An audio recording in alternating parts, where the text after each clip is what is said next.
My wife, a 35-year-old female, and I, a 34-year-old male, share a life together with our 3 kids. However, our marriage has been plagued by long-standing issues that came to a head at the close of 2021. As a result, we decided to separate briefly, but in 2022, we reunited with the condition of attending therapy every 2 weeks for a year. Regrettably, we only managed to sustain the therapy for about 3 to 4 months. Both of us harbored reservations about our therapist, and my wife expressed that she didn't find it beneficial. We mutually decided to discontinue the therapy and began working on our issues independently. The primary reasons behind our therapy were: A. My wife no longer felt any attraction towards me. B. She didn't want any physical contact from me, feeling repelled by my touch, which extended to hugs, kisses, cuddling, or any form of affection.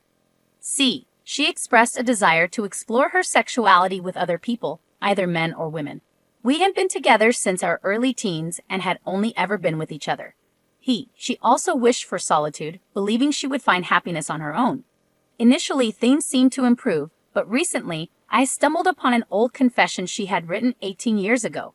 It revealed an incident where a mutual friend had kissed her. While that was supposed to be the entire story, the confession detailed how much she enjoyed the attention and even initiated a kiss with the friend in a separate room. It hadn't progressed beyond that, but this revelation left me in turmoil. I confronted her about it, and she claimed it was so long ago that she didn't remember it clearly. She reassured me that our marriage had been faithful for the entire time and we had built a life together. I accepted her explanation but acknowledged that it would take some time for me to process it. Despite this, I didn't believe our marriage was in jeopardy. However, recently, she disclosed that a mutual male friend, with whom she had been chatting, had been expressing his love for her and even made a remark about her appearance. Her response was simply, "Dude, come on," and he apologized. I was disheartened that she hadn't set clear boundaries earlier, especially when he suggested hanging out alone. On our special anniversary, my mood was somber. During our walk, she repeatedly inquired about what was bothering me. Eventually, I expressed my distress about the infidelity situation, her failure to establish clear boundaries, and her lack of effort in planning special activities for our anniversary. She became emotional and tearfully confessed her ongoing desire to explore her sexuality with other people, her enjoyment of the attention she received from other men, and her continued aversion to physical contact with me. She claimed that she had been pretending for a year, even though she didn't want any physical affection from me. She insisted that she didn't want to lose me or the life we had built. As a result, we decided to return to therapy. However, after reflecting on the situation, I'm unsure if I want to continue. I feel like I might be just a safety net, waiting for her to decide between pursuing other relationships or being alone, and I don't believe it's fair for me to be a backup plan in our marriage. I expressed my apologies for the lengthy post, yet I felt it necessary to provide the complete context. Would I be unreasonable to consider a divorce, even though we had agreed to undergo therapy? Frankly, if a partner confessed to feeling repelled or disgusted by my touch, it would be a deal breaker for me. Add to that her desire to explore her sexuality with others. If she's inclined that way, she should pursue it in a different relationship. This situation is clearly causing you immense sadness, and I believe it's time for me to end this relationship. Possibly Zesty Close astutely observes that living with someone who finds the idea of touching me revolting is unbearable. Even if she changes her stance, I don't need justification to change my mind first. Alaufa sees her desire as wanting the comfort of a home, me, while not wanting to actually be with me. I become her backup plan. I won't fall for her declarations of love or proposals to try therapy again. Her actions show a lack of respect, which renders any love meaningless. Wei's insight echoes this sentiment. She's using me for stability, making her life easier. I deserve better, and she deserves to learn that the grass isn't always greener. The crown and anchors question lingers in my mind. Why am I still in this marriage when my wife finds me physically repulsive? It's time to face the truth that she has been dishonest for a long time. It's clear she's using me, and it's time to end this relationship. I edited my post to address some questions. We both share household responsibilities, including chores, taking care of the kids, and communicating about household tasks. I'm not a neglectful or apathetic husband who sits idly by while my wife watches the kids and takes care of the household. I've always been actively involved in our family life. However, one reason I wanted to discontinue therapy with our previous therapist was due to a concerning incident involving my wife's inappropriate messages with a coworker. While I was at work, I was fixing a backup phone that our kids use when I noticed these messages popping up. I confronted my wife about them, and she initially denied their existence, claiming she had already deleted them. It was only when I revealed that I had seen the messages on the other phone that she apologized and confessed, subsequently ceasing communication with the coworker. However, when I shared this incident with the therapist, she brushed it off and made me feel like it was my fault. I realized she was prioritizing my wife's interests over mine. Furthermore, my wife has always had validation issues, losing her sense of judgment when someone compliments her or gives her attention. Despite trying for 20 years to be enough for her, she seems to hold other people's comments in higher regard. Despite all of these challenges, I can't deny that I love my wife with all my heart. We share 3 children, and the thought of losing 50% of my time with them through shared custody is something I wish to avoid. My wife remains the most beautiful woman I've ever laid eyes on, and she still has the power to make me feel weak. Even after 3 kids and 2 decades together, this is the most difficult decision of my life. Living without her might be necessary for my self-value and self-respect, but it's an incredibly hard decision. The OP provided an update to their post, stating that they received many messages offering advice and interest. They mentioned having read over 1,000 comments over 2 days and sharing a conversation with their wife, which they had written down and asked her to listen to without interruption. They begin the conversation by addressing their wife's previous statements. I don't know what you thought you were going to accomplish by telling me that you were repelled by my touch. You want to explore your sexuality with other men and women, and you want to be alone. I think you thought that by being honest, it was the right and okay thing to do. However, it just showed me how little respect you have for me. I don't believe you realize how insulting and disrespectful everything you said is. You don't consider my feelings at all. You seek validation from other men and never set any proper boundaries until I find out or a line has been crossed. I can't remember a time in 20 years where you've said, "Stop, this is inappropriate, and it shouldn't go any further." You allowed a mutual friend to tell you he loved you and liked your ass, and you weren't the one to stop the communication, he was. His therapist could tell the conversation was unhealthy, and I could see it too, but you couldn't. Either you don't respect me enough to put my feelings ahead of your own need for validation, or you simply don't care. I can't fix this, and you don't seem to want to fix this. I've been there for you for 20 years. My love for you has remained unwavering, my affection, my devotion. However, it's evident that you don't share the same sentiment. You believe you're missing out on something and hope that exploring that void in the arms of another person will fill it. But it won't. Instead, it will leave you utterly alone, our family gone, and be gone, because you think the grass might be greener on the other side. I can't fathom how someone with a loving husband, someone who cares, respects, and means the world to them, someone with 3 beautiful kids, a robust support network, good friends, and a loving family, could abandon their entire life for a fleeting experience, thinking it will bring fulfillment. Plain and simple, you're using me. I've become a safety net for you, a place to return to while you explore. But I'm not a fallback option. I'm not a safety net. I am a person who deserves love, touch, romance, and admiration. I deserve respect and reciprocation. I want to be crystal clear. You not telling me about these issues and letting an entire year pass while I thought things were improving is a form of deceit.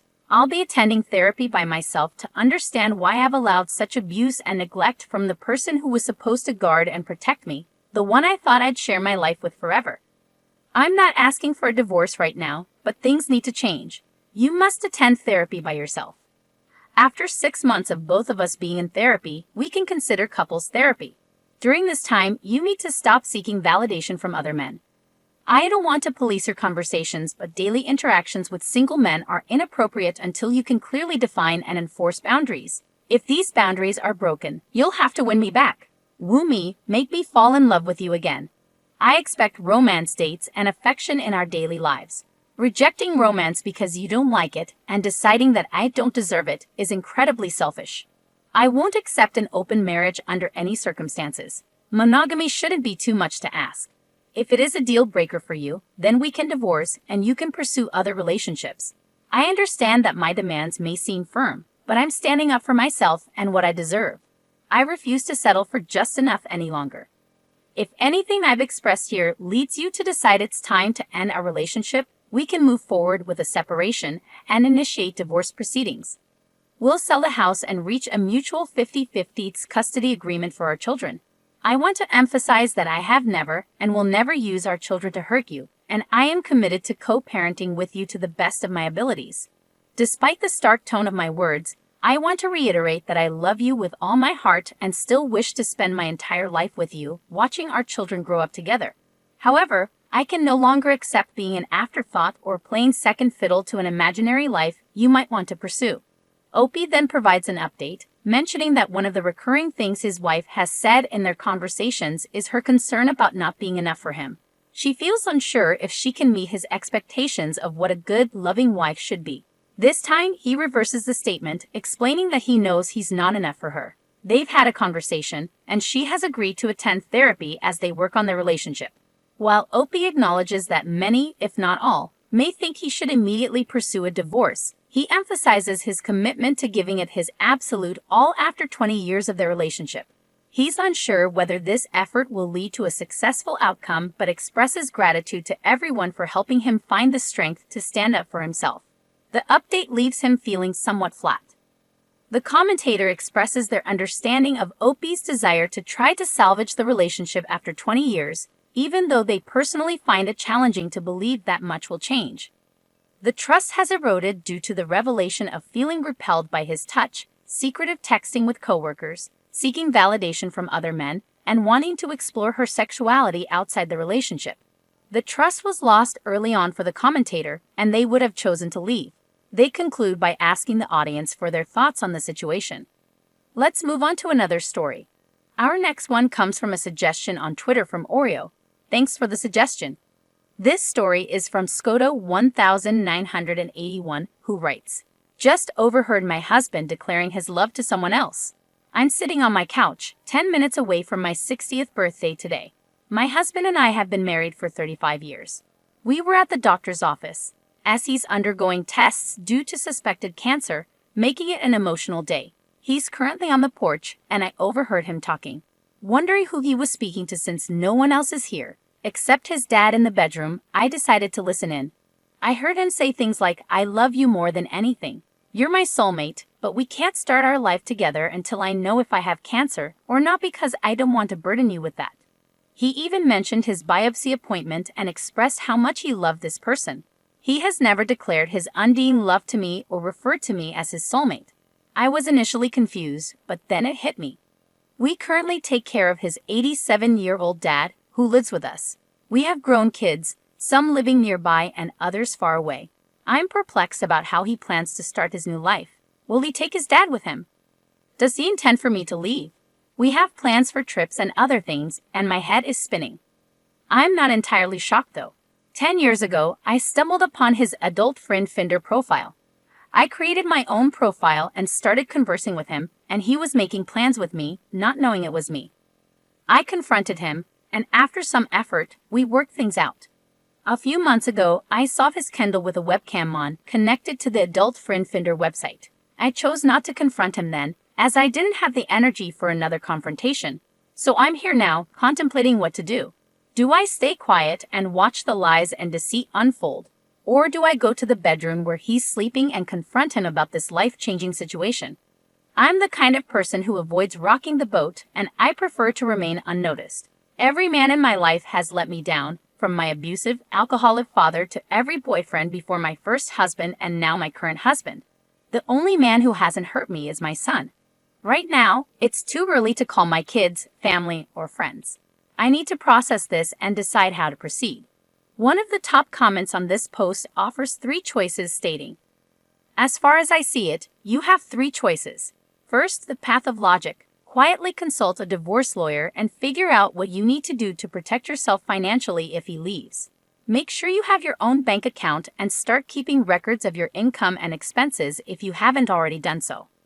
If he participates in any household tasks you're unfamiliar with, learn from him so you can handle them independently.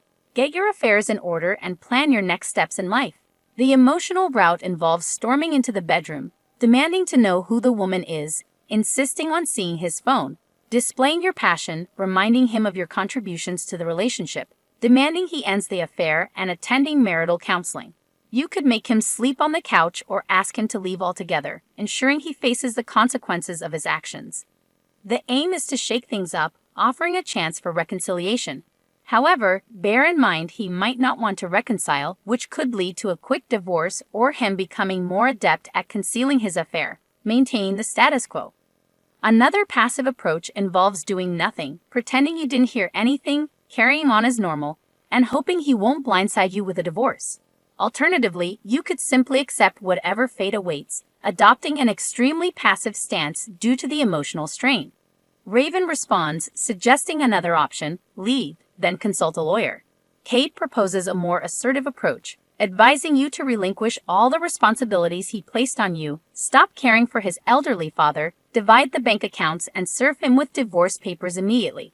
Cade doesn't recommend waiting to find out about his cancer diagnosis, as he believes you should prioritize your well-being and financial security.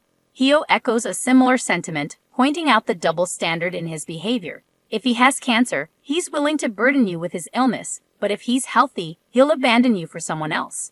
Hio emphasizes the unfairness of this situation and suggests filing for divorce promptly without confronting him first. A more violent reaction is mentioned by another commenter, expressing a strong emotional response to the betrayal. Moneyprint offers a harsh but pragmatic perspective. Confront him and leave, regardless of his cancer diagnosis. Moneyprint argues that you shouldn't be burdened by his infidelity and that he doesn't deserve your patience and loyalty. In a small update, you share your response to the situation. After a sleepless night filled with inner turmoil, you couldn't contain your emotions any longer. You confronted him, expressing your decision to end the marriage. The logistics of who goes where are yet to be determined, but the marriage is officially over. Despite the exhaustion, you find solace in your decision. The commentator expresses gratitude for the overwhelming support received from the community and appreciates the involvement of the readers. They acknowledge the impact of the audience's love, support, and time. The story ends with a note of gratitude and the hope to see the readers in the next installment.